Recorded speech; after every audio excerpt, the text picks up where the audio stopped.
नमस्कार मित्रांनो, आज आपण आलो आहोत लोदग्याला. तालुका औसा आणि जिल्हा लातूर आहे.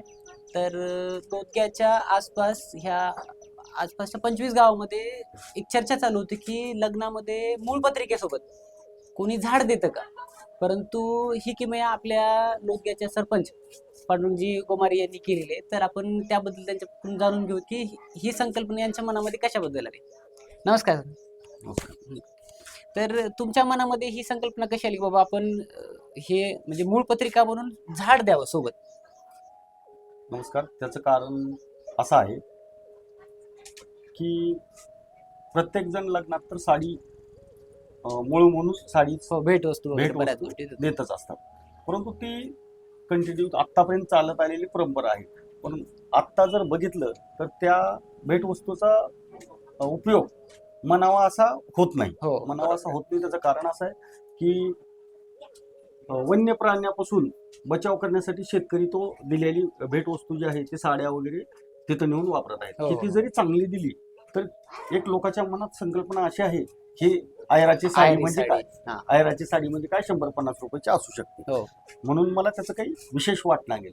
आणि दुसरी गोष्ट, आपला जिल्हा हा एकदम ड्राय आहे हो. आणि वनक्षेत्र एकदम कमी असलेला जिल्हा मराठवाड्यामधला लातूर आहे. हो. आणि तापमानाचं प्रमाण जर बघितलं तर नागपूरच्या नंतर आता हो 40-42 ला तर आता गेलंच आहे. लातूर जिल्हा जात आहे. तर मला असं वाटलं की आपण साडी देण्याच्या ऐवजी अनावश्यक खर्च करण्याच्या ऐवजी आपण जर झाड दिलं तर ते संगोपन करतील. आणि दुसरी गोष्ट, निसर्गाला आपण एक थोडीशी मदत केल्यासारखी होईल. आणि दुसरी माझ्या मनात अशी संकल्पना आली की हे झाड कायमस्वरूपी आपली भेटवस्तू म्हणून जोपासलं जाईल. आणि आपण फळाचे दिलं असल्यामुळं बऱ्याच लोकांनी की आवडीनं त्याची जोपासना करण्याचा प्रयत्न करत आहेत. आणि जे झाड आज बाजारात लातूर नर्सरीमध्ये जर बघायला गेलं तर 300-350 रुपयाला भेटते. आपण राजबंदरीवरनं मोठ्या नर्सरीमधनं आणल्यामुळं आपणाला बल्क क्वांटिटी असल्यामुळं ते झाड कमी किमतीमध्ये बसलं आणि ते झाड आपण वाटप करण्यासाठी पुरेसं 4-5 फुटापर्यंत मोठे झाड 5 फुटापर्यंत झाड होतं. आणि दुसरी गोष्ट अशी आहे की आम्ही काही झाडं तर असे आणले होते की त्याला ऑलरेडी फळं लागलेली होती, परंतु ती वाटप करण्यास म्हणजे अडचण 50 किलो त्याचं वजन होतं आणि ते अडचण होऊ राहिली वाटप करण्याकरिता.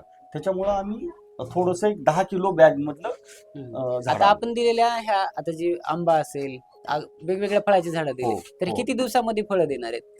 ते कदाचित आणखीन 1-1.5 वर्षात 2 वर्षात नक्की फळ लागेल. म्हणजे 1.5 ते 2 वर्षामध्ये तुम्हाला एखाद्या भेटवस्तूचं आयुष्यभर फळ भेटणार आहे.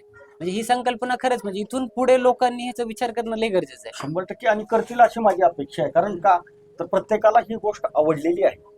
आणि मी लातूरमध्ये प्रशासकीय अधिकारी क्लास 1 जेवढे असतील, क्लास 2 असतील, या सगळ्यासोबत आपले रिलेशन असल्यामुळे मी सर्वांना ही भेटवस्तू डायरेक्ट ऑफिसमध्ये नेऊन दिलेली आहे.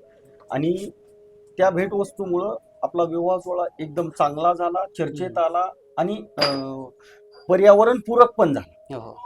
आणि मित्रांनो, तुम्हाला एक सांगायचं राहिलं की लोदग्याचे लोकप्रतिनिधी सरपंच म्हणून आहेत आणि गेली कित्येक वर्ष एकतर्फी लोक यांना निवडून देतात आणि ह्या गावचा विकास एकदम मोठ्या प्रमाणामध्ये दिसून येतो. तर तुम्हाला ह्या आजूबाजूला आल्यानंतर लक्षात येईल. तो तुम्हाला मी व्हिडिओच्या क्लिपमध्ये पण दाखवतो.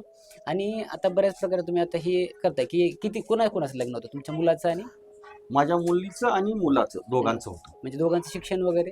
दोघांचं शिक्षण म्हणलं तर मुलगी BHMS आहे आणि मुलगा MBBS. म्हणजे दोघं पण डॉक्टर आहेत? हो. म्हणजे सामान्य कुटुंबातून एक व्यक्ती वर येते, स्वतःचं घर गाव ह्या सगळ्या गोष्टी चांगल्या प्रकारे प्रगतशील करत आणि पुढे समाजाला काय संदेश देते ह्यांना करायचं असतं तर ह्यांनी मोठ्या प्रमाणामध्ये आतिषबाजी किंवा वेगवेगळा खर्च करून लग्न केलं असतं. परंतु ह्या गोष्टीला कुठंतरी फाटा देत ह्यांनी एकतर पृथ्वीचा समतोल साधावा आणि आपल्या गावची हरियाली राहावी आणि ज्या पाहुण्यांना आपण भेटायला जातो त्या पाहुण्यांमध्ये सुद्धा आपली एक कायमस्वरूपी आठवण राहावी ह्याकरता हे वृक्ष देऊन जी संकल्पना नवीन सुरुवात केली आहे तर ह्याची नक्कीच पुढे लोकांनी अंमलबजावणी करणं हे खूप गरजेचं आहे. बरोबर आहे का सर? तुमच्या पुढील कार्यासाठी आमच्याकडून भरभरून शुभेच्छा. थँक्यू. धन्यवाद.